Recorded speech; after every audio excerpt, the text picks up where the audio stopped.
is telling design thinking. So last class we discussed the design thinking, as you said rightly, and the various stages. What are the various stages? We have empathize, define, ideate, prototype, and test. You remember those things, right? So today we will discuss convergent and divergent thinking. Okay, convergent and divergent thinking. So what is convergent and divergent thinking? So this is basically in the design thinking process. It is about the stage ideate. We have different stages, as I mentioned. Empathize, define. Empathize is where you take feedback. Define is where you define the problem. What is the problem faced by the user?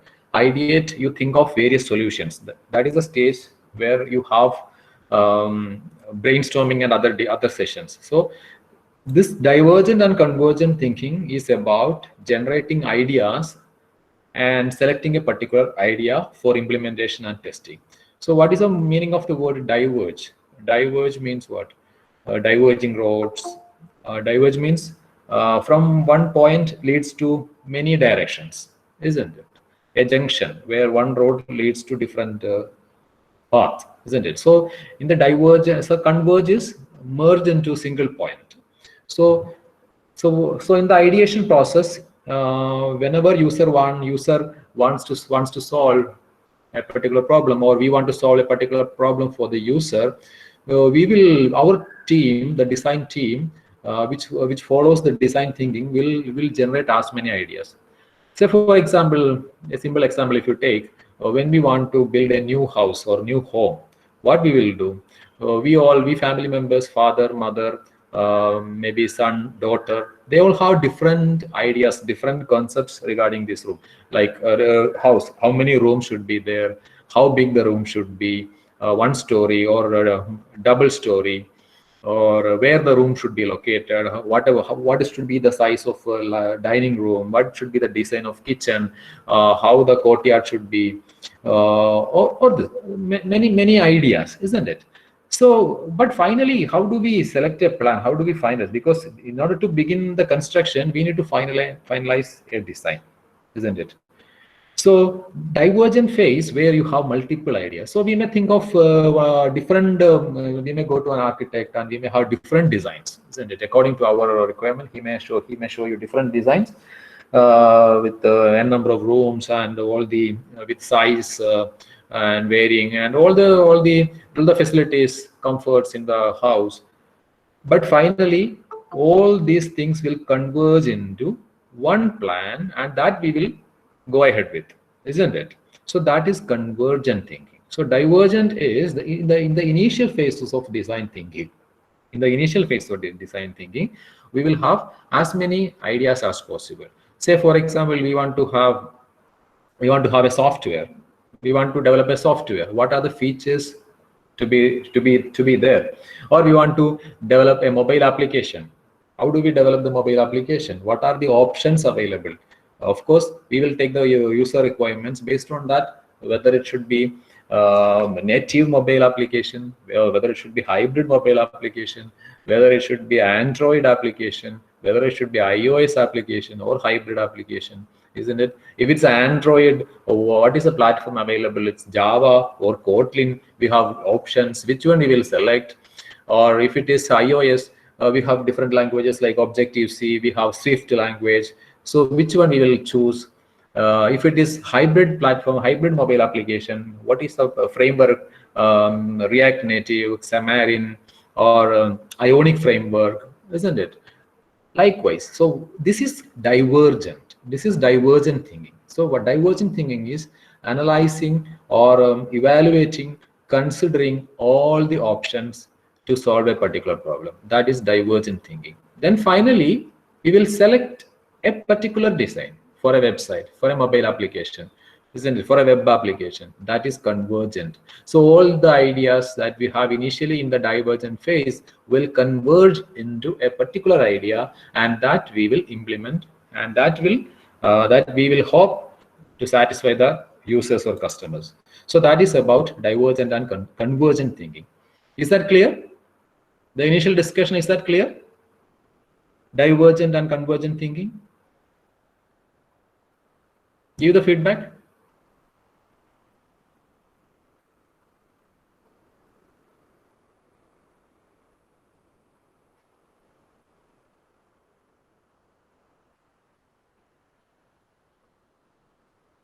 Okay, okay.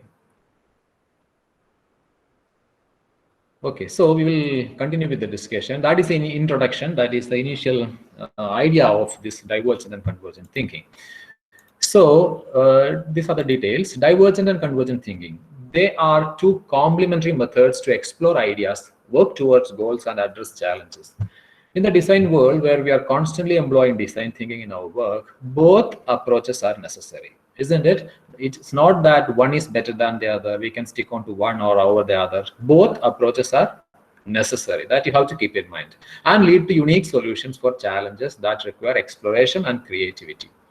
So what is divergent thinking? As I told, taking a challenge and attempting to identify all the possible drivers of the challenge. What is the reason? What is the problem? And then listing of all the ways, all the solutions through which this problem can be solved. That is about divergent thinking.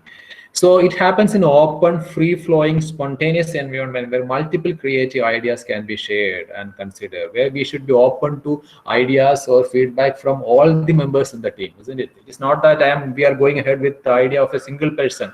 It's not that we are going to implement the idea of a team leader. It's a collective effort where everyone in the team, everyone in the design team will give their ideas, will give their evaluation, will give their understanding, will give their options, so that finally we will identify the pros and cons of each of the ideas, each of the solutions, suggested solutions, and we will implement one from the best one. So how do we select the best one? We will consider many things. So say, for example, in the design of in the plan, in selecting the plan for a house, as I told, finally we may consider the financial issues. Say, for example, what is our budget?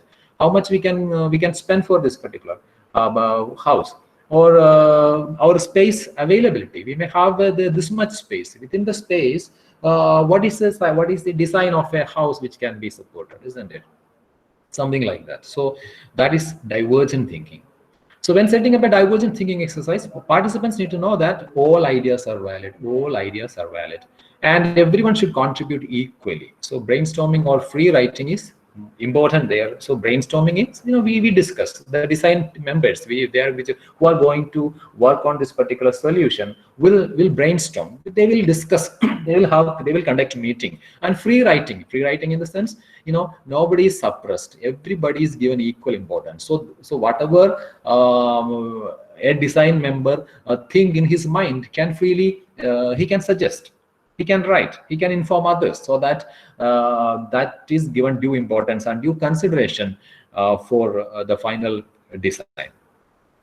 It's a thought process or method used to generate creative ideas by exploring many possible solutions. We will explore as many solutions as possible, then we will pick the best one. Picking the best one is converging. Okay. Divergent thinking uses the imagination to open the mind to new possibilities, and solutions ultimately become more innovative, isn't it? So we need to be innovative. Say, for example, we need to design a Bluetooth, say for example, a Bluetooth speaker that everyone uses. So what are the features in the Bluetooth speaker? Say, for example, it should have, of course, Bluetooth connectivity. Sometimes it may have the USB connectivity. Sometimes it may have aux connectivity, aux cable you can connect. Sometimes it will be water resistant. Sometimes the design, what is a shape? It's a round one, something like similar to Alexa, Amazon Alexa, or it is it's a square one, it's a box type, or it's a cylindrical one, isn't it? So these are the different options, different choices that may come up, that may pop up in the divergent thinking, isn't it? So what are the features to be there? What is the design options, features options? So finally, when the company, the design team will finalize that, okay, this is going to be the design. These are going to be the features, isn't it? So after that, we will go ahead with that particular design, which is frozen. So that frozen design is the result of converging the ideas, isn't it? So as many solutions as we want will be generated in the convergent phase, convergent thinking process. Sorry, the divergent thinking process. So divergent thinking examples, initial stages of ideation on a project or task, we have a challenge to solve and we will brainstorm, iterate on creative solutions. We'll also employ divergent thinking in the process of thinking at high level how to help make a client's website or application or software more competitive or innovative in the market. What are the best features? What are the best security mechanism? What are the best encryption algorithm, security features? What are the best user front end that we can support? What is a backend? What is a database we are going to use? What are the options? Is it relational database? It is MongoDB kind of things, NoSQL, isn't it? Or is it Java? Is it .NET framework for a web application? It's a Java framework. It's a .NET framework, or it's a PHP framework. So we have so many options, isn't it? So in the initial stages of a project, the team will use divergent techniques to explore concepts with stakeholders and potential target audience, with stakeholders, with the clients, and who are the potential users. There you can apply design in the divergent concept. In the midst of a project, in the middle, when the project has started, software engineers can use this technique to tackle technology challenges. As I mentioned, what are the tools? What are the platform for implementation? What are the tools for testing? What are the options for testing? What are the security features to be incorporated? Isn't it?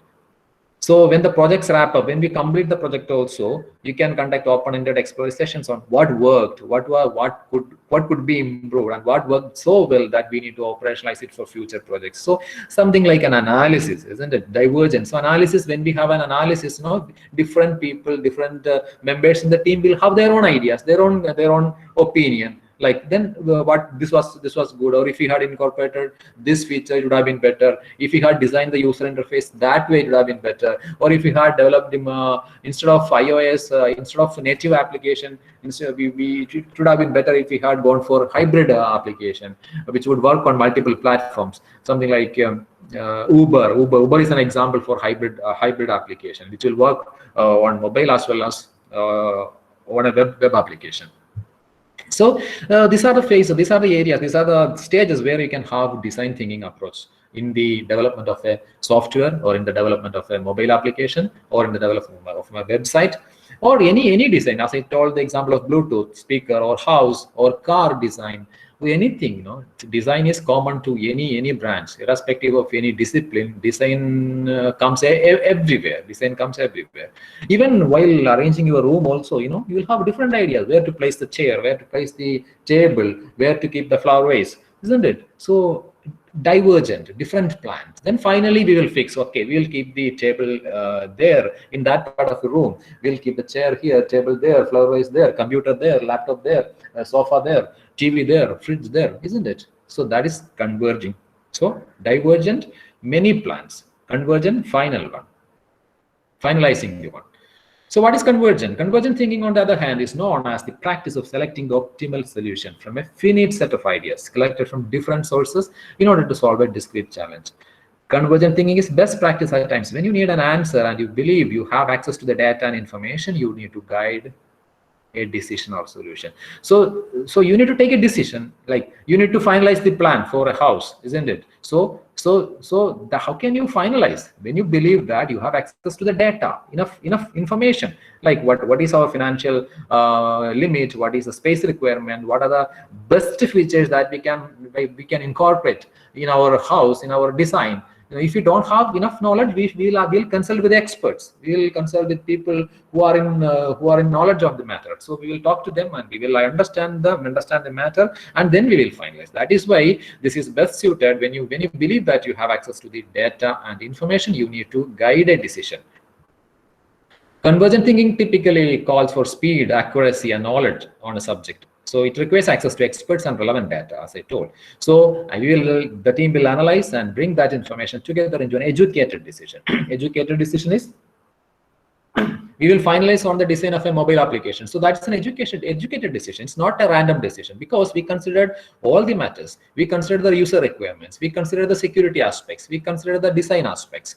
and we consider the user requirement, everything. So that is why it is called an educated decision. So with enough knowledge, on the user requirements, and also we should incorporate the best algorithm, best tool, best framework. No, so it requires the knowledge of the available technology, latest technology also. Based on that only we can suggest, okay, you use Java, you use reactive framework, you use React Native framework, you use Xamarin framework, or Symfony framework, or PHP framework, Laravel framework. So that's an educated decision. We have a knowledge and we are applying our knowledge in selecting a particular, in freezing a particular decision, putting a particular idea or design. So that is why it is an educated decision. Convergent thinking moves from broad thoughts to concrete understanding. So, and it will be helping to narrow down to the most promising ideas and solutions. So experts may have one clear answer. Say we are running a software company and we have a design team. So when the clients comes and asks for the development of a software, we may have a clear answer. So that is convergent, because we have we have spent years in accumulating the design and technology knowledge, and we have experience on specific types of problems, software developments, tools, technologies. So when the clients comes and ask for the development of a mobile application or a website, we may be able to suggest, okay, this is the best platform, this is the best security mechanism, this is the best tool, this is the best database. So that is convergent thinking. So there, sometimes we will not explore many ideas because we are experienced, we have enough knowledge, we have access to the required resources. So also gathering user and customer feedback often helps identify very clear design solutions.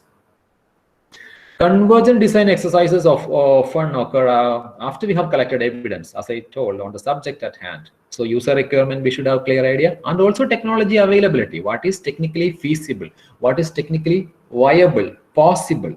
Isn't it? Nobody should be able to attack our website. Nobody should be able to hack our website. So we should suggest, this is the platform, this is the database, these are the security features, these are the framework you should use, isn't it? So users should have, designers should have clear idea about what user requires and what are the technology availabilities. By processing the data collected from the users along with concepts developed during divergent exercises, the most effective path can be selected. So neither divergent thinking nor convergent thinking is better. Both methods of thinking are important and necessary for creative work that requires building solutions for complex problems.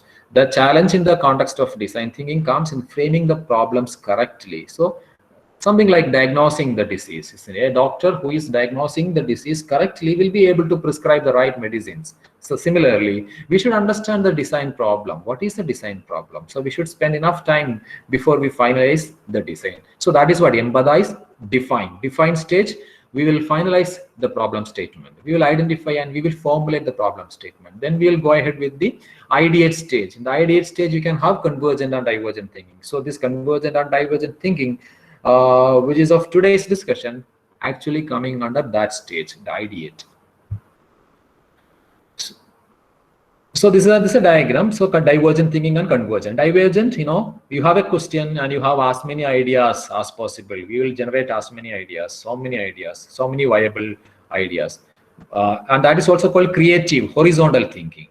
So convergent thinking, so that is using imagination. So convergent thinking on the right side is using logic. We have to conclude, isn't it? So we come to a particular answer based on the different ideas generated in the divergent process. So that uses facts, figures, our technical knowledge, our financial limit, our space requirement in the case of a house design, and the best features to be present in the design, isn't it? So this convergent thinking, also known as critical or vertical, analytical or linear thinking. So thinking outside the box, it requires both. It uses both. Thinking outside the box is using both methods of divergent thinking and convergent thinking. So this is the same. So one example we will use. Say for example, somebody is telling, I live 4 miles from work. My car gets 30 miles per gallon. So this is an example taken from the internet. So my car gets 30, we used to say kilometer per hour, isn't it? So his car gets 30 miles per gallon. I want to use less fuel in my commute for financial and conservation reasons. Money is no object. So he's asking, what options do I have to reduce my fuel consumption? So this is a problem. posed by a client. So what he says, he's living 4 miles from her work, and his mileage of his car is 30 km/h, and he wants to use less fuel for his commute, and because of the financial and conservation reasons, and money is no object for him. And what are the options available? This is divergent, isn't it? And the same example for convergent example, as a convergent example, same use case. I live 4 miles from work. His car gets 30 km/h. He wants to use less fuel in his commute for financial and conservation reasons. Money is no object. And the question here is, find the 3 best replacement vehicles for my car. So here he is very specific. He wants to replace his car, and he wants to know the best replacement vehicles. So the difference is, the problem is the same, but the question changed slightly. The convergent example asks for a vehicle, whereas the divergent example doesn't rule out options like moving closer to work. He can, instead of his present location, he can move closer to the work, and he can telecommute. He can use, instead of commuting, he can use telecommuting. He can walk if possible, carpooling, or taking public transport. These are the different options that we will consider in the divergent process. But the convergent, it's specific. What are the replacement for his vehicle? So both examples will produce valuable results. The convergent example may be driven by other issues, such as his current car was totaled, and he only has a weekend to solve it. Time constraint. He has only a weekend to solve the problem. So he immediately wants a replacement. He cannot think of moving closer to the work, or he cannot think of other options. So what he wants is, he wants an immediate replacement. So sometimes convergent example may be driven by other issues also. Here other issue is time constraint, and he cannot repair. Car was totaled means car was damaged beyond repair, or the repair cost exceeds the cost of buying a new car. That is the meaning of total. Okay. The divergent example may take more time, isn't it? Because we need to explore, ask all the options, isn't it? But you may discover an option that is completely different from what the user has asked you to do, isn't it? So that's the advantage of a divergent process. So a user might have asked something, but because of the divergent thinking process, because of the brainstorming, because of your generate so many ideas, sometimes you can exceed the expectation of the user. Sometimes you can surpass the expectation, and you can come up with a better design than the user has asked for. So as designers, we need to use both methods of thinking to best serve our clients. Having a clear idea of how each method of thinking works, part of our job is to determine which one best suits with our clients and project goals.